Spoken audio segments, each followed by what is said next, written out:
Pulau Kalimantan adalah rumah bagi beberapa hutan hujan tropis terbesar di dunia yang menjadi tempat tinggal bagi keanekaragaman hayati yang luar biasa. Luasnya wilayah Kalimantan menawarkan habitat bagi berbagai spesies makhluk hidup. Dapat dilihat pada gambar, warna merah ini adalah luas hutan yang hilang selama tahun 1973 hingga 2010. Dapat dilihat bahwa 30% dari hutan tropis Kalimantan telah hancur selama 40 tahun terakhir. Pulau Kalimantan pernah dijuluki sebagai paru-paru kedua dunia. Di pulau seluas lebih dari 700.000 km ini, hidup spesies monyet yang sangat unik. Mereka adalah endemik dari Pulau Kalimantan. Mereka disebut dengan bekantan. Bekantan, siapa yang tidak tahu dengan monyet hidung besar ini? Nama umumnya dikenal dengan bekantan, walaupun sebenarnya mereka memiliki banyak sebutan dalam bahasa Inggris. Mereka dikenal sebagai long-nosed monkey atau proboscis monkey. Bisa juga disebut sebagai kera bengkatan, bangkatan, dan lain sebagainya. Bekantan adalah primata arboreal yang berarti mereka hidup di pohon-pohon dan jarang turun ke tanah. Mereka memiliki kemampuan yang baik dalam memanjat dan bergerak di antara cabang-cabang pohon. Kebanyakan waktu mereka dihabiskan di hutan hujan tropis di mana mereka mencari makanan dan tempat berlindung di antara cabang-cabang pohon yang rapat. Bekantan memiliki karakteristik fisik dan perilaku yang unik serta hidup dalam berkelompok yang terstruktur. Ciri fisik yang utama adalah hidung yang panjang dan mencolok. Dapat dilihat bahwa bekantan masuk ke dalam genus Nasalis. Umumnya, hidung lebih besar pada jantan dewasa dan digunakan untuk menghasilkan suara yang berdengung dan khas saat mereka berkomunikasi. Bekantan adalah primata arboreal yang berarti mereka hidup di pohon-pohon dan jarang turun ke tanah.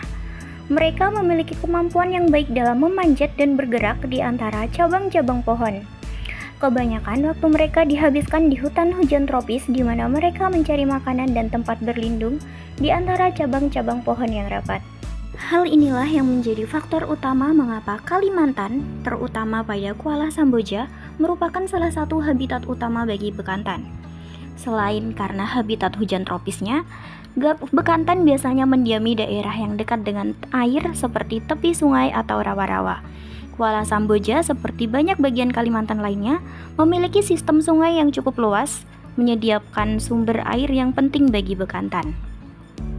Selain itu, hutan hujan tropis Kalimantan memiliki keanekaragaman tumbuhan yang tinggi, termasuk berbagai jenis buah-buahan, daun-daunan, dan bunga-bungaan yang memberikan pilihan makanan yang beragam bagi bekantan.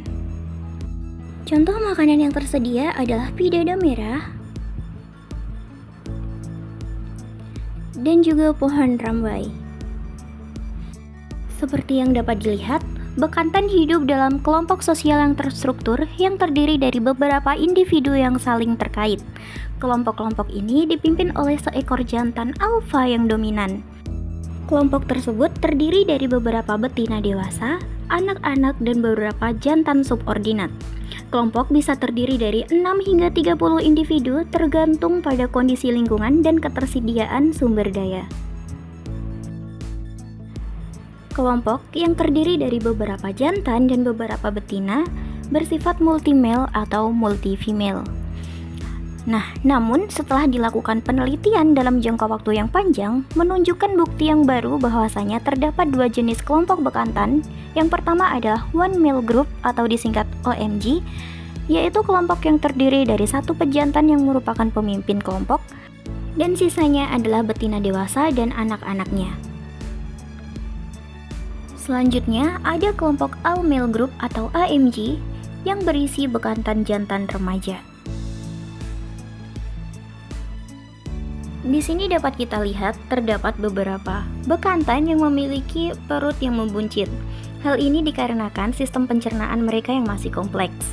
Pencernaan dibantu oleh proses fermentasi dari bakteri untuk menetralkan racun. Proses fermentasi ini akan menghasilkan gas yang membuat perutnya terlihat membuncit. Sehingga tak heran bila bekantan terlihat hamil permanen. Bekantan bersifat diurnal, yang berarti aktif pada siang hari. Mereka memulai aktivitasnya di pagi hari saat matahari terbit hingga matahari terbenam. Sekitar 27,9% di antaranya, aktivitas bekantan adalah makan. Namun apabila kondisi cuaca mendung, dingin atau hujan, aktivitas bekantan dimulai biasanya agak telat setelah hujan reda. Bekantan jantan dan betina akan sangat mudah dibedakan, di mana bekantan jantan memiliki ukuran yang lebih besar daripada betina.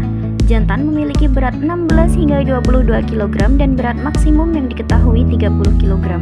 Sementara betina berukuran lebih kecil sekitar 7 hingga 12 kg. Seperti yang telah dijelaskan di awal, terdapat banyak faktor yang menciptakan kondisi yang mendukung untuk keberadaan bekantan di Kalimantan, termasuk di Kuala Samboja.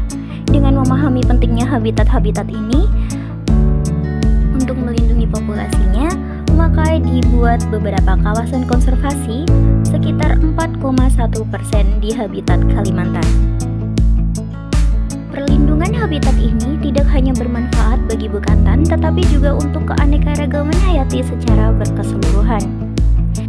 Dengan ini diharapkan kita dapat lebih memahami betapa pentingnya pelestarian habitat untuk menjaga keseimbangan alam dan keberlanjutan lingkungan hidup.